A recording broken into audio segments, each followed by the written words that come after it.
Who have been some of these statistical surprises for the Minnesota Wild so far this season? Which players have needed to step up their performance, and what do the Wild need to do to fix the middle of their lineup? We'll discuss all that and more on today's episode of Locked On Wild. You're Locked On Wild, your daily podcast on the Minnesota Wild. Part of the Locked On Podcast Network, your team every day. Hey, this is Brandon Duham, and this is Locked On Wild. What's up, everybody? Welcome into another episode of Locked On Wild, your daily Minnesota Wild podcast, part of the Locked On Podcast Network, your team every day.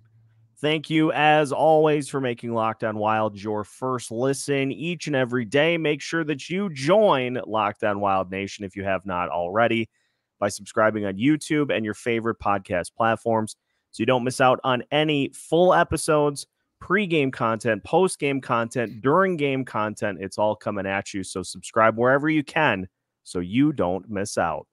Today's episode of Locked On Wild is brought to you by FanDuel Sportsbook, official sportsbook of Locked On. Make every moment more. Right now, new customers can bet $5 and get $200 in bonus bets guaranteed. Visit FanDuel.com/LockedOn to get started.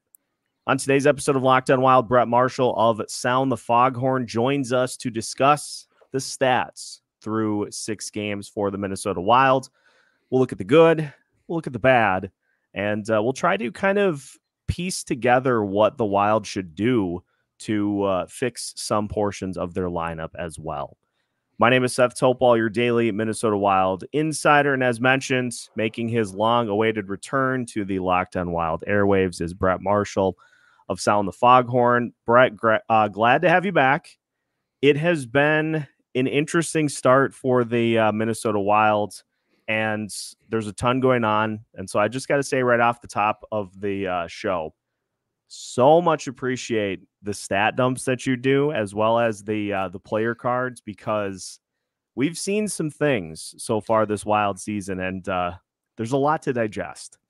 Yeah, the stat dumps are just kind of a spur of the moment thing. For those that play fantasy football, you've maybe heard of JJ Zacharyson at Late Round QB on Twitter. He does one for it's not necessarily fantasy football related, but just a football stat dump based on everything that happened in a week every night before Sunday Night Football. And I just thought, hey, that'd be really cool to do for the Wild. So I have no idea what those stats are going to be, but there's been times I am combing through the player cards, and it's like, hey, this isn't really like the fact that so and so played this many minutes isn't really significant to the game, but it's a fun fact for people to know. So, just kind of got no habit of, might be 3 or 4 players with, an interesting stat, either of that night, cumulative to that point in the season, a couple fun facts on the team, where they're at, league wide, and seems to be well received. So I'm going to keep doing it. But, it's always interesting to see, what's happening, and stats are a good way to figure that out beyond, the eye test. Yeah, it's a nice compliment to what we see out there on the ice, and we've seen some very interesting things throughout the first part of the Minnesota Wild season. And the first one, I think, that surprised me the most that you mentioned in your most recent is that the Minnesota Wild, after all the struggles they've had over the last year, scoring 5-on-5 goals, they're actually second in the NHL right now in 5-on-5 goals. So while the defense has had trouble stopping scoring, the offense certainly has been able to keep up their side of the bargain with scoring at even strength, which has been a big problem for this team over the last few years. Yeah, it's been really weird. And I honestly, I was just curious because I knew the goals against was bad, and I was like, I'm going to check goals for too. And I was like, oh, wow, they're that high. Actually, now we did get passed by Vegas last night, and then I think LA their last night too, by 1 goal. So now sitting at tied for third technically, or fourth, however you want to word it. But still, like, for a team that could not buy 5v5 offense last year, I think I actually might be able to pull what they were at. I want to say it was like 29th, like it was very low in. Yeah, they were 28th in 5v5 scoring last year at 144 total, and they have already 17 through the first 6 games. Like a complete turnaround from last year in the 5v5 scoring department. A lot of that at the hands of, a big offensive explosion last night. 6 of those 17, I think, or was it? Yeah, I think 6 of those would be considered. Well, it might have been 5 because they had a 4-on-4 and an empty net. So 5 of those come last night. But, it's been refreshing to see. It's maybe always not the prettiest goals, but, I think we've seen goals from every line in one way or another coming through. And that's without some big names in the lineup, guys that typically are the ones driving the bus 5-on-5, like Boldy, like Spurgeon, those type of players. So, it's been, if there's a pleasant surprise on the good side, I think it's definitely been the 5v5 offense here so far to start the year. We'll talk about the defense and the goalies here in a little bit, but just going through some of the other surprises, another player that really has surprised me with what he's brought, and so I'm curious as to kind of if the analytics have backed what we've seen, has been Pat Maroon, who through the first 6 games of the season, he's been active offensively. He's playing now second line with Joel Erikssonek and with Marcus Johansson.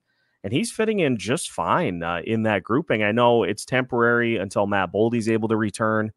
But what have we seen from Pat Maroon so far? And I don't think anybody really expected him to perform at this level when he was traded here. Yeah, this is definitely a situation where the results are definitely better than what they probably should be based on his analytics. His expected goals at 5-on-5 is sitting at a 36.7%, which isn't great, but I think there was like 1 or 2 games that really sunk it. The LA game pretty much tanked everyone's when they were just absolutely demolished at 5-on-5. So that's the one problem when you have a 6-game sample size is you can get big outliers like that. It probably takes 15, 20 games for some of those outliers to get balanced out. Then you have a flip side like last night where the Kaprizov line, I think, had something like an 84% expected goal share after being sitting around like 40% for most of the season. So a lot of, but I do agree. I think this is one where the eye test can just kind of pan out, right? You hit on it there. He's looked engaged. The physical presence has been there.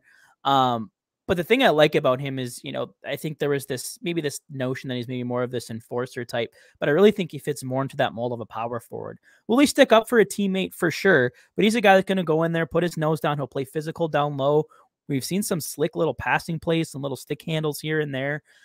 For a guy that's basically on a veteran minimum contract that, you have the ability to play on your 4th line, has in a pinch moved up and played on your 2nd line. Obviously, he's not going to stay there for the whole year, but to have that versatility, a guy that can go out there, be that presence. It's been a really nice surprise, and he's got 4 points in his last 3 games. Not much more you can ask for a guy that was brought in just to kind of be more of a presence, but to deliver on ice results on top of it too is always nice. Yeah, most definitely. Now I'm going to put you on the spot here a little bit. Through these first 6 games, who has surprised you either positively or negatively from a statistical standpoint the most? I'm sure a strong contender is Freddy Gaudreau, who was banged up and will not be making the trip to the East Coast for the upcoming 3-game road trip. But is there anybody that has really jumped out, either good or bad, through these first 6 games? Yeah, well, let's start bad and then we'll move to the good. I think, sure, like you said, the obvious one I think is Freddy Gaudreau. And with the news today, maybe some of this makes a little more sense, that he was maybe playing through an injury. But yeah, he has definitely not looked great to start the year. 37.9% expected goal share at 5v5, one of 11 players in NHL as of last night who had played over 89 minutes at 5-on-5 and had yet to register a point. And the players that were in that bucket are like guys you probably wouldn't expect to be putting up points. For a guy that, sees a little bit of time in the power play, sees time in the penalty kill, has been getting decent 5v5 ice time to point with 63 minutes at 5-on-5. Kind of anything to show for that's a little bit concerning. It's hard to really pinpoint what exactly it's been without, really diving into tape, which unfortunately I don't really have access to do or the time to go and watch every single Freddy Gaudreau shift. But just from like some observations from last night, there was a play. I know that there were Edmonton was kind of trying to take it out of the zone. Freddie makes a good read as a puck coming up the wing.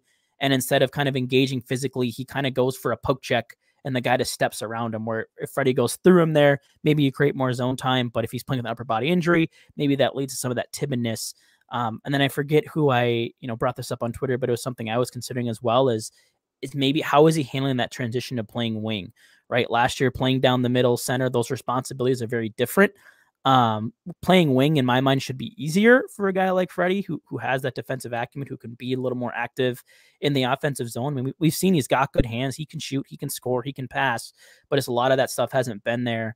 I am wondering if it is because of this upper body injury. We'll see how long he stays out, but obviously the fact that he did not come on the trip, not necessarily a great sign, and Kyra being recalled, but he's been the most glaring one too. And I think, coming off the 5-year extension on top of that too is a little worrisome. The AAV is not bad, but not the, a third line guy getting off to this poor of a start is not ideal. And, if not for Marco Rossi kind of maybe holding down some of the viability on that third line, which is a bummer too, because I thought that line the first 2 games looked really, really good. I thought they're the Wild's best line. And then ever since that hit from Reeves, I think that the tailing off of that line has coincided with Freddie, maybe being hurt and playing through that injury.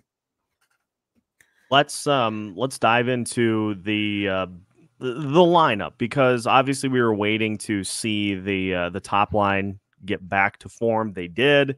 And we've still been waiting for some consistent performances, although, as you alluded to, the injury to Freddy Gaudreau certainly impacting the third line. We're just going to take a look at the lineup and see if there are any different combinations that should be tried, whether it be in the near term or longer term when Matt Boldy comes back, and we do some lineup juggling anyway. So we'll talk about the lineup as we continue today's episode of Locked On Wild after this. As a business owner, you realize there are times when receivables might fall behind, but that doesn't mean you need to fall behind on vendor payments, payroll, or rent. For more than 25 years, Parkview Advance has helped businesses secure working capital from $5,000 to $1.5 million. Parkview Advance can approve your working capital in as little as 24 hours. It's a much easier process than you might imagine. We invite the many entrepreneurs that are Locked On NHL fans to learn more by calling us at 203-675-0071 or go to parkviewadvance.com. If your business needs working capital, call Parkview Advance today. Parkview Advance, helping businesses with their working capital. Go to parkviewadvance.com.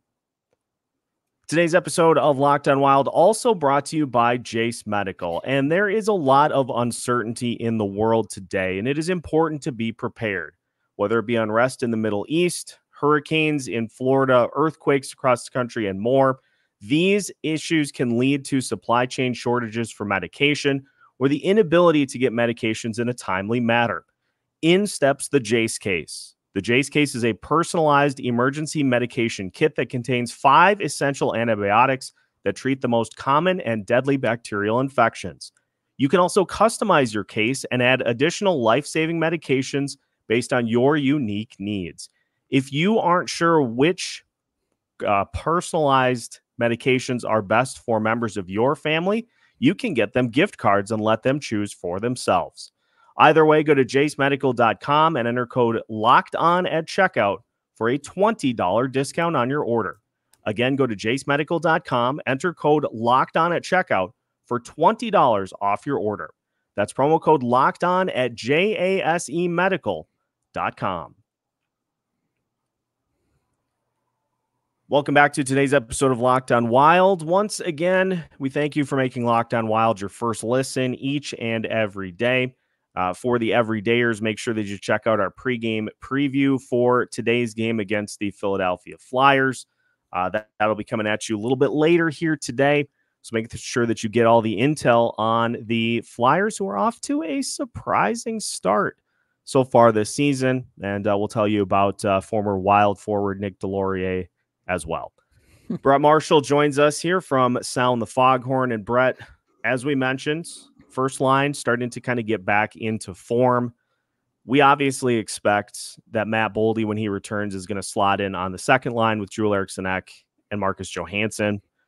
So what do we see from that third or fourth line? Are there any additional combinations that could be tried to kind of jog that third line, or is it just a matter of waiting until those guys start to get things going? It's hard to say, and I think the one thing I've always kind of felt, and it's partially was based on just kind of the fall off and play last year. But for me, it's a swap of Brandon Duhaime and Marcus Foligno to get a little more speed skill with a guy like Rossi, with a guy like with a guy like Gaudreau. Right now, maybe that swap is Gaudreau for Duhaime, but I think just adding some other element, Rossi, for a guy that's, renowned as a playmaker, he leads the team in 5v5 shots on goal. His 2 points on the year are both goals. Maybe not we expected to have it, his 2 points through 6 games being goals, but it might be because he's the one that has to be shooting the puck. We've seen Marcus Foligno be a king of shooting percentage that regressed last year, hasn't necessarily bounced back this year, although he has had some good looks at times. And I think Foligno's looked much more like his old self for these, first handful of games. Obviously last year battling the injury, appears to be much healthier now, a little more of that Moose that we know and love. But will they ever move Moose down? I don't know. And obviously Freddy is, Dean's favorite player. So does he really demote him to the fourth line, especially on the heels of a 5-year contract extension? Hard to say, especially for a guy who just got a 1-year extension in Duhaime, who probably is out the door next year, unfortunately, for as much as I've tried to hope they would keep him. It doesn't seem like the trend is heading that way. But, prior to last night's game, I would have said you got to shake up the first line in one way or another. And I think, if they wanted to, maybe create some balance in the top 3, maybe you do look to elevate a Marco Rossi into Ryan Hartman's role. You put Hartman with, Foligno and maybe a Pat Maroon or a Brandon Duhaime for a little bit of, physical, pound you down low type of physical line. And then, you get maybe on the wing on your first line, if you get a full shakeup, you throw Johansson on there, a guy really good in transition, good at entering the zone, get the puck in the zone for guys like Kaprizov, Rossi to be creative with the puck, get chances on net. Gets you a really strong second line with Boldy and Eck, who, when those turn on the ice together, the puck just seems to be in the offensive zone. And that's, an area of the ice where Matt Zuccarello really thrives, right? Maybe not the most stout defensively, maybe not the fleetest of foot anymore or best in transition, but that guy in the offensive zone can make passes. I mean, we saw him last night literally make a soccer pass right on Ryan Hartman's tape. He has that creativity, that vision. So, those are some things that I think could be tried. But I think you look at what that top line did last night and you hope that they can build on that now. Right. And that Boldy Johansson Eck line was so good to finish the end of the year last year. There's no point in breaking that up for now.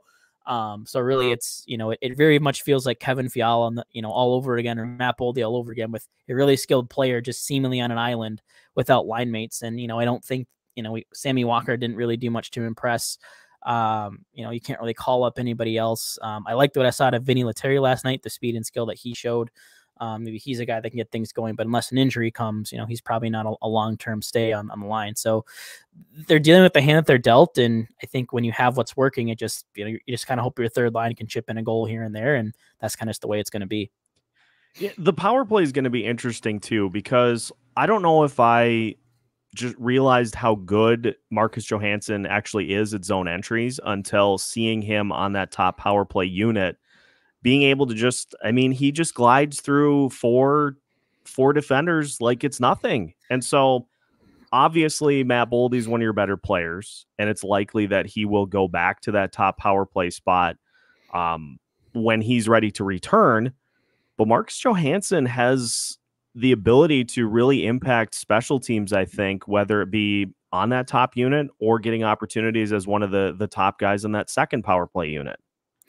Yeah, I think you almost saw last year in the playoffs, there was they had a literal set play where it would go up to the wing at the red line, and Marcus Johansson would kind of come from behind the net, and they would just hit him at the top of the circle, skating full speed, and he would just enter the zone. And then granted, the in-net power play couldn't score after that, but the zone entries were there. And I think that's such an underrated part of the game, is having a guy who can possess the puck into the zone, not turn it over, get things set up. Jason King was brought in to fix this power play. And, as you alluded to, with Kaprizov, Eriksson, Boldy, and Zuccarello, there probably isn't a spot, and they're probably not going to go 5 forwards.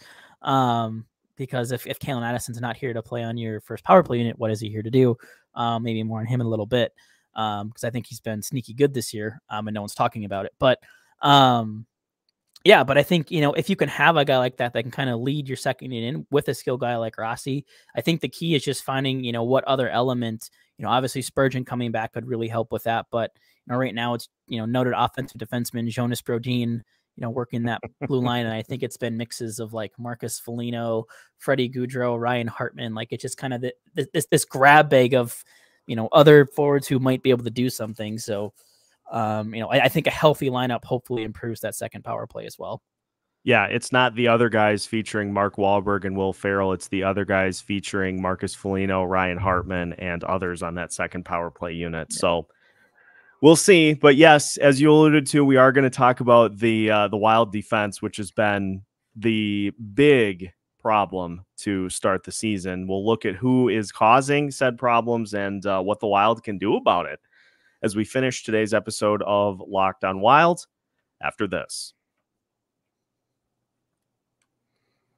With the NHL season in full swing, it is daily fantasy hockey time, and the official daily fantasy app of Locked On NHL is Sleeper.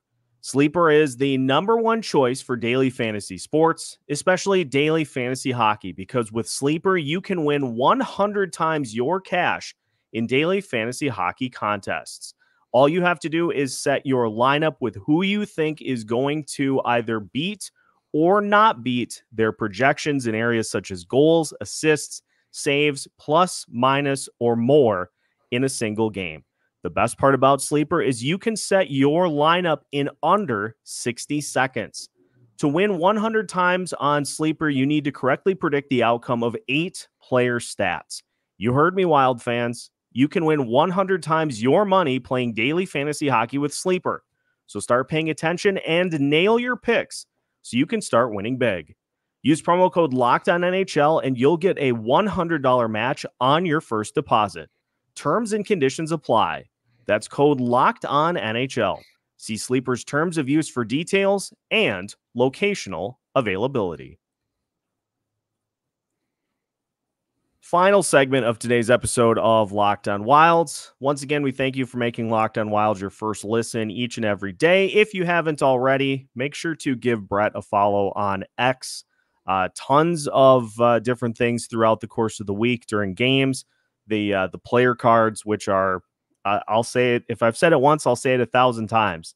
Absolutely just essential for somebody who's not super statistically inclined like myself.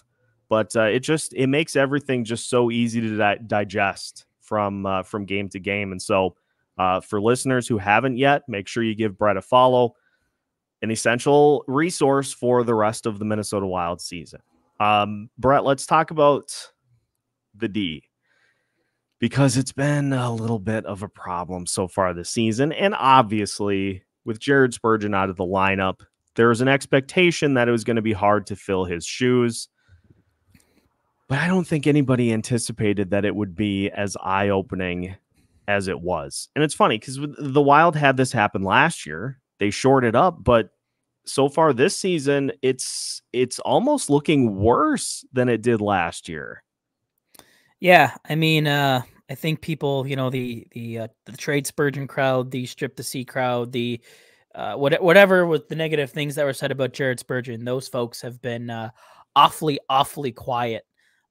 Because, did he struggle in the postseason last year? Absolutely. But gosh, who was it? I think it was actually Billy Guerin on a Russo podcast basically said, like, if you're in the league as long as Jared Spurgeon is, you're going to have a bad postseason. It happens to every single player. And, it's more of the outlier than the norm, right? I mean, Jared Spurgeon, I mean, he is so important to this blue line, the way he can play in transition, the way he complements whoever his D partner is. I mean, Jake Middleton has missed him so badly. I mean, Middleton has been absolutely annihilated at 5-on-5. Finally had a little bit of a bounce back last night, probably a little bit of weight off of his shoulder, but 11 goals against 30 this season at 5-on-5.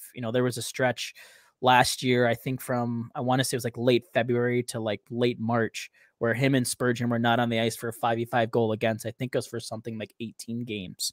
And I don't think, and I think it's just because they complement each other so well. And now we've seen just rotating partners.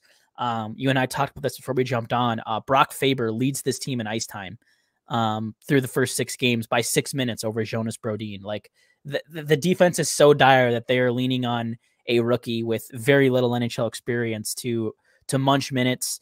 The ideal situations, you can keep him and Brodin together. Last night they were, were the numbers great? No, but they did their job and they held the Draisaitl line in check, which opened up the ice for that Kaprizov line to go out and spend their whole shift of every shift in the offensive zone. So I think that's one area where, analytically a little bit lost, because did their numbers look great last night? No, but you look at what they opened up by taking on that tough matchup, where now if you can get Spurgeon back, now you have two pairs that can do that. And maybe you can take a little bit of the weight off, get those guys out there in a little bit more different situations. But, I don't think it's a surprise that, Alex Goligoski, John Merrill, and Dakota Murmis aren't Jared Spurgeon. Shocking, I know, but yeah, I mean, he's the guy they miss so bad. Just his ability in all three zones is so overlooked, and yeah, they've been hurting without him, and it's created some problems defensively. And the news today they went on LTIR and is out for at least 4 more games. Certainly not good news. Yeah, it's deflating, to say the least, because like you alluded to, he just does so much and helps get the entire rest of the defense in position. I am curious because you did tease a very good tease before the break about Calen Addison, who has improved his play here this year. And I think there might be something to do with the fact that he has not been playing with John Merrill recently. That can certainly help out. It's like in that regard. Yeah, it's like you take the dead weight off and let the kid do what he does, and he can succeed. I mean, the numbers across the board for him are great. I mean, on a team that can't seemingly get anything going at 5-on-5, Addison has been a very, very lone bright spot. The only defenseman with a Corsi percentage over 50%, sitting at 54%.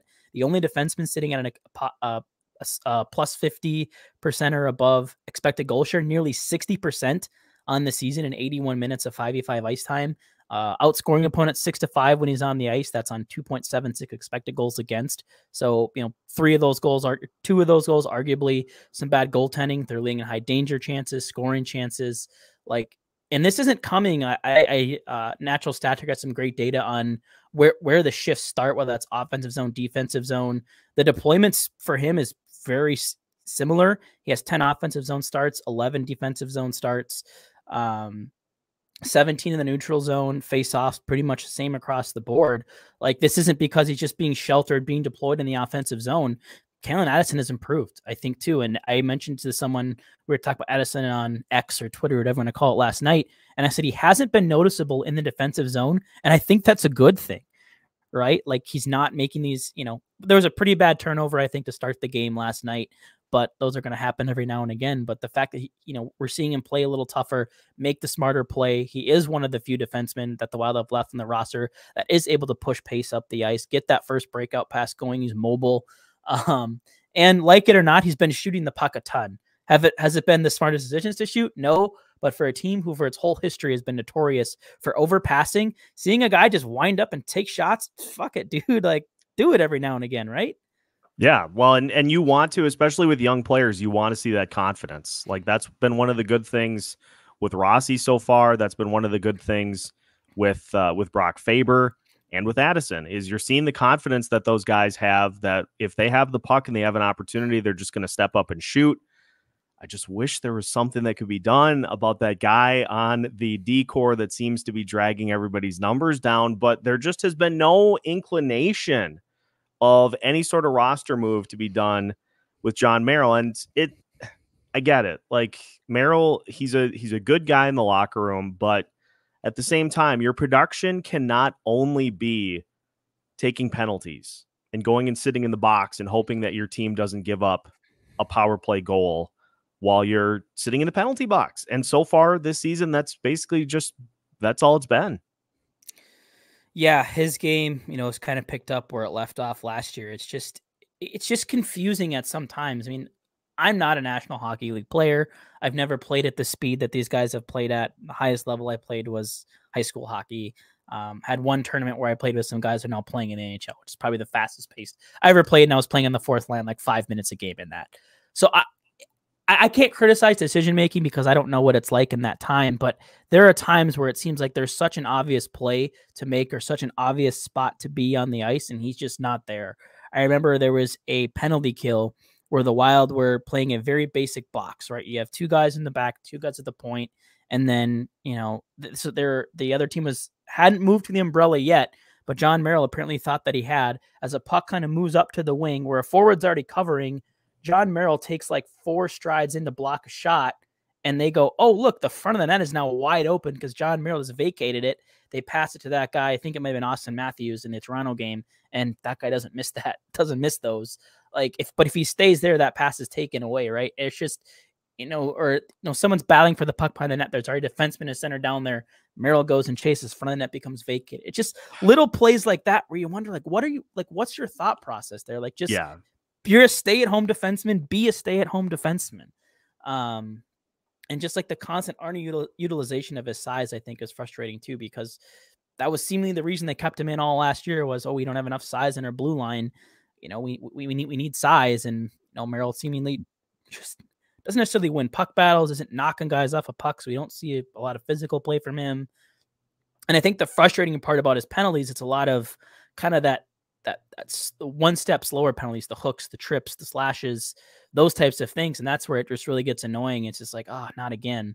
But, I don't think it's a him problem. That's, seemingly the whole blue line problem outside of maybe 3 players. So half the blue line.